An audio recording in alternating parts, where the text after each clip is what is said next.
Hello, myself Ravindra Kumar Meena, Assistant Professor Geography.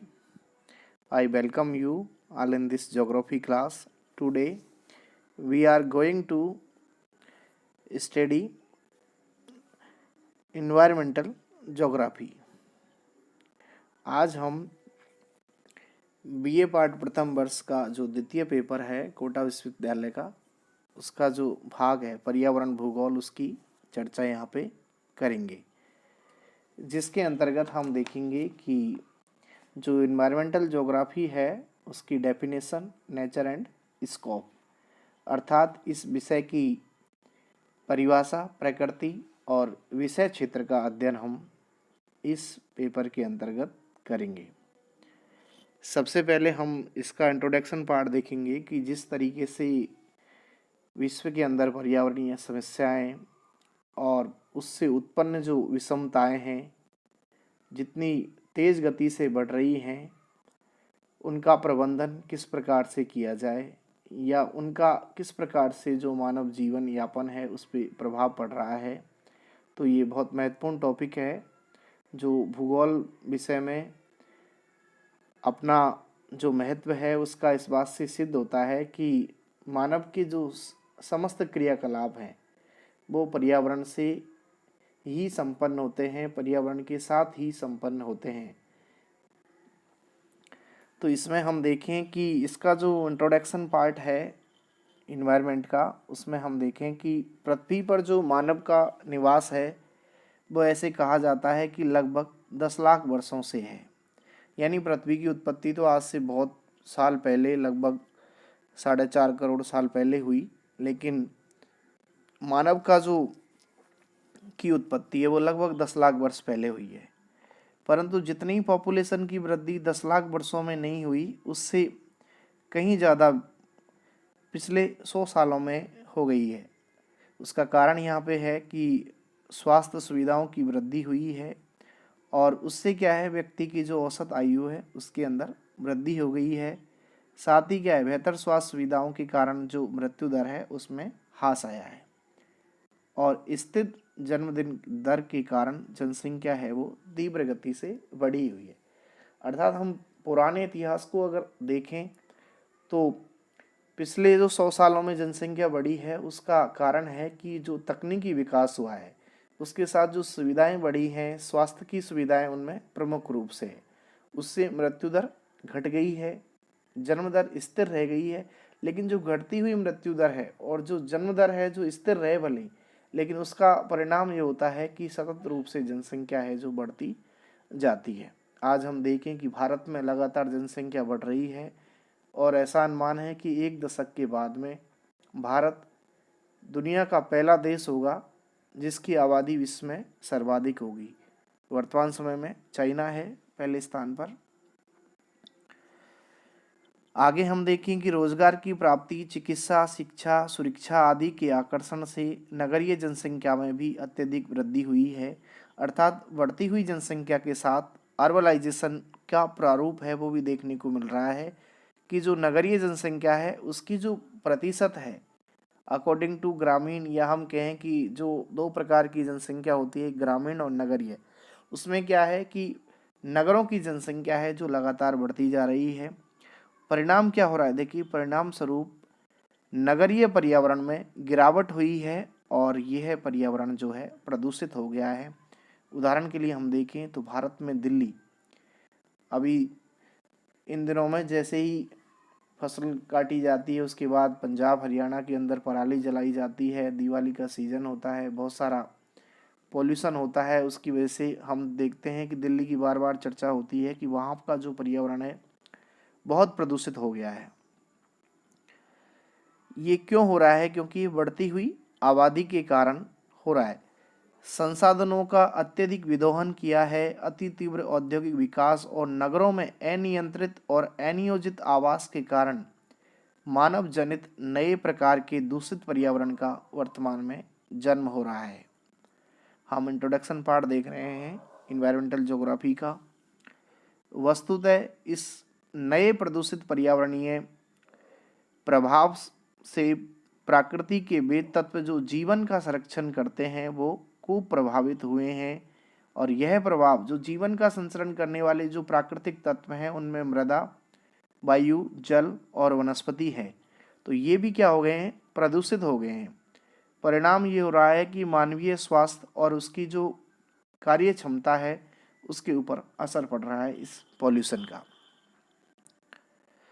अतः पर्यावरण भूगोल का जन्म मानव द्वारा परिवर्तित प्राकृतिक पर्यावरण के ह्रास के प्रभाव का अध्ययन, पर्यावरणीय समस्याओं के समाधान, उसका प्रबंधन और क्षेत्रीय पारिस्थितिकी के अनुसार करने के लिए हुआ है।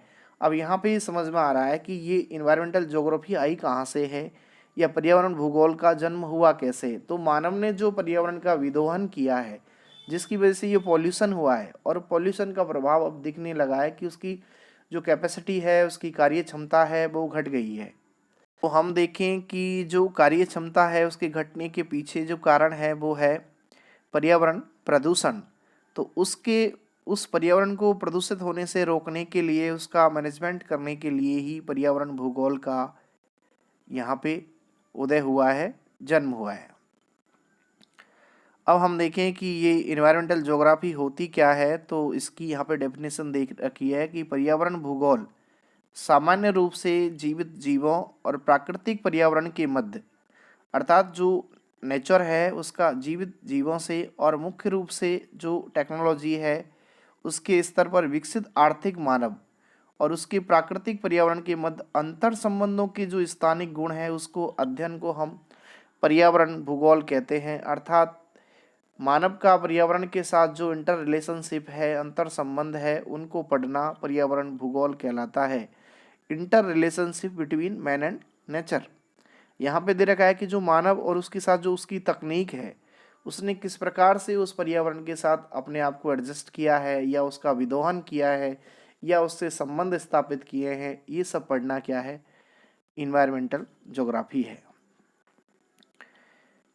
नेक्स्ट हम देखें कि इसकी नेचर क्या है। तो आज मानव के जो क्रियाकलापों से जनित पर्यावरण का अध्ययन महत्वपूर्ण होने के कारण अंतर विषयी हो गया है। यही कारण है कि प्राकृतिक और सामाजिक दोनों ही विधाओं में पर्यावरण का अध्ययन समाजशास्त्री, भूगोलवेत्ता, रसायन शास्त्री, वनस्पति शास्त्री, योजनाविद और अन्य वैज्ञानिक आदि सभी कर रहे हैं। भूगोल में पदार्थों और तत्वों के स्थानिक गुणों का विभिन्न क्षेत्रीय एवं कालिक मापकों के आधार पर अध्ययन किया जाता है।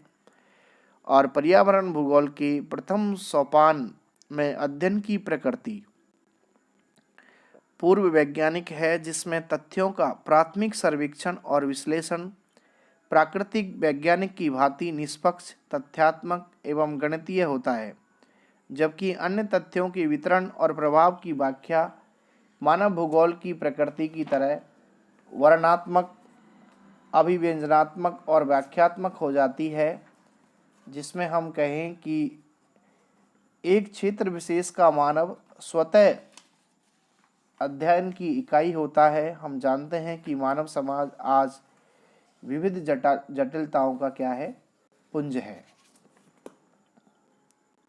इसलिए बहुत जरूरी हो गया है कि हम पर्यावरण का प्रबंधन, नियोजन और समस्याओं के निदान हेतु सामाजिक वैज्ञानिक पर्यावरण की प्रकृति और मानव समाज को ध्यान में रखकर क्षेत्रीय संदर्भ में प्रस्तुत करता है। चूँकि पर्यावरण भूगोल के विभिन्न तत्व प्रकृति से सीधे संबंधित हैं, अतः इनके आंकड़ों के प्रभाव का आकलन, मूल्यांकन प्राकृतिक वैज्ञानिकों की तरह किया जाता है और वैज्ञानिक निष्कर्षों का क्षेत्र पर प्रभाव और समाज के लिए सामाजिक विज्ञान की तरह होता है। ये क्या है, इसकी प्रकृति है, किसकी, पर्यावरण भूगोल की। अब हम देखें कि जिस प्रकार से वर्तमान परिवेश बदल रहा है, तो वर्तमान में जो पर्यावरण की प्रकृति है वो परिवर्तित स्वरूप में अग्रसर हो रही है और इसमें हम निम्नलिखित जो तथ्य हैं उनको समाहित कर सकते हैं, जिसमें पहला है कि पारिस्थितिकी प्रणाली। तो इकोलॉजिकल जो सिस्टम है, पारिस्थितिक प्रणाली है, उसमें मानव और पर्यावरण के पारस्परिक प्रभावों के अध्ययन के साथ ही मानव द्वारा अपनाए गए जो एडेप्टेशन है, अनुकूलन है और जो रूपांतरण है, उनका अध्ययन किया जाता है, किसके अंतर्गत, पारिस्थितिक प्रणाली। दूसरा है पारिस्थितिकी विश्लेषण। अर्थात इकोलॉजिकल एनालिसिस, इसमें किसी भौगोलिक प्रदेश के पर्यावरण के तत्व, अर्थात किसी पर्टिकुलर जो एरिया है उसके अंदर कौन कौन से एलिमेंट हैं पर्यावरण के, और मनुष्य के मध्य जैविक और आर्थिक संबंधों का जो समाकलित अध्ययन है उसका भी मूल्यांकन इसके अंतर्गत किया जाता है इकोलॉजिकल एनालिसिस के अंदर। तीसरा जो क्षेत्र है इसकी प्रकृति में वो है स्पेटियल सिस्टम, अर्थात स्थानिक प्रणाली, कि एक प्रदेश का पर्यावरण दूसरे प्रदेश के भूगोल से प्रभावित होता है और साथ ही उसे भी क्या करता है, प्रभावित करता है, क्योंकि ये परस्पर विभिन्न स्थानिक संबंध रखते हैं। अर्थात एक क्षेत्र का जो पर्यावरण है, इन्वायरमेंट है, वो दूसरे एरिया को भी प्रभावित करता है।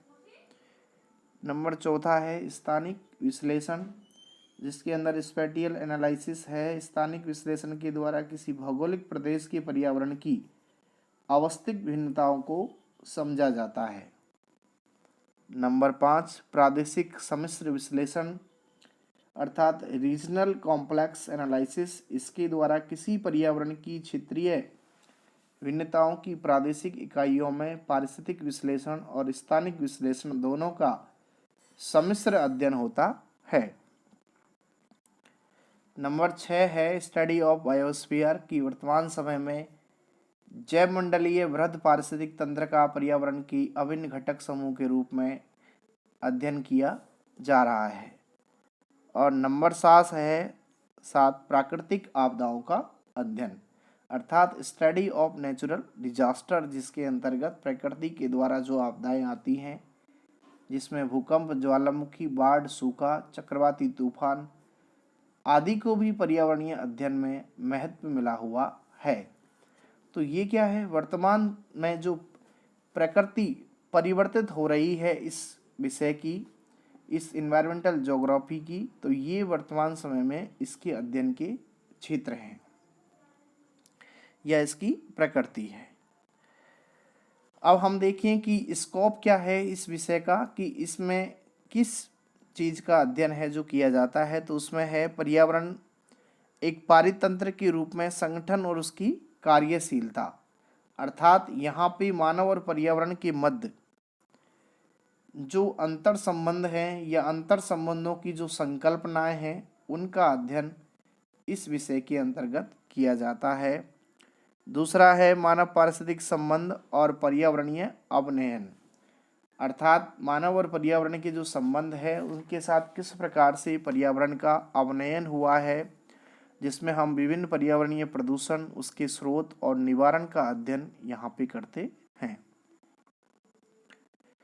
पर्यावरणीय दशाओं और मानव पर्यावरण संबंधों का स्थानिक संबंध में अध्ययन, अर्थात स्थानिक विशेष के अनुसार किस प्रकार का उनके अंदर इंटर रिलेशनशिप होती है। नंबर 4 महत्वपूर्ण है पर्यावरण का कंजर्वेशन, इसे हम किस प्रकार से सुरक्षित रखें, किस प्रकार से इसके प्रति जनचेतना जागृत करें ताकि ये सुरक्षित रह सके, इसका प्रबंधन कर सके। स्थानीय पहलुओं के अनुसार स्थानीय लोगों में जनचेतना अवबोध लाके उसकी गुणवत्ता, उसके प्रभाव को बता के हम इसे सुरक्षित रख सकते हैं, इसका प्रबंधन हम कर सकते हैं, जिसके अंतर्गत हम विभिन्न प्राकृतिक संसाधनों का अध्ययन करते हैं और फिर उनका अर्थ, वर्गीकरण, सर्वेक्षण, मूल्यांकन और विभिन्न विधियों द्वारा हम इसे सुरक्षित रखने का प्रयास करते हैं। नंबर 5 पे है GIS और सुदूर संवेदन तकनीक, जिसमें पर्यावरणीय अध्ययन में अनुप्रयोग की दशा और दिशा का निर्धारण किया जाता है। तो ये हैं पर्यावरण भूगोल के अध्ययन के प्रमुख क्षेत्र। ये BA पार्ट प्रथम वर्ष का जो सेकंड पेपर है एनवायरमेंटल ज्योग्राफी, उसकी फर्स्ट यूनिट है ये, जिसमें हमने देखा कि इन्वायरमेंटल ज्योग्राफी की डेफिनेशन, नेचर एंड स्कोप। तो इस विषय के अंदर, इस सब्जेक्ट के अंतर्गत अब हम इन्वायरमेंटल ज्योग्राफी को पढ़ने वाले हैं। नेक्स्ट वीडियो के अंदर हम कंसेप्ट ऑफ इन्वायरमेंटल ज्योग्राफी पढ़ेंगे। Thank you.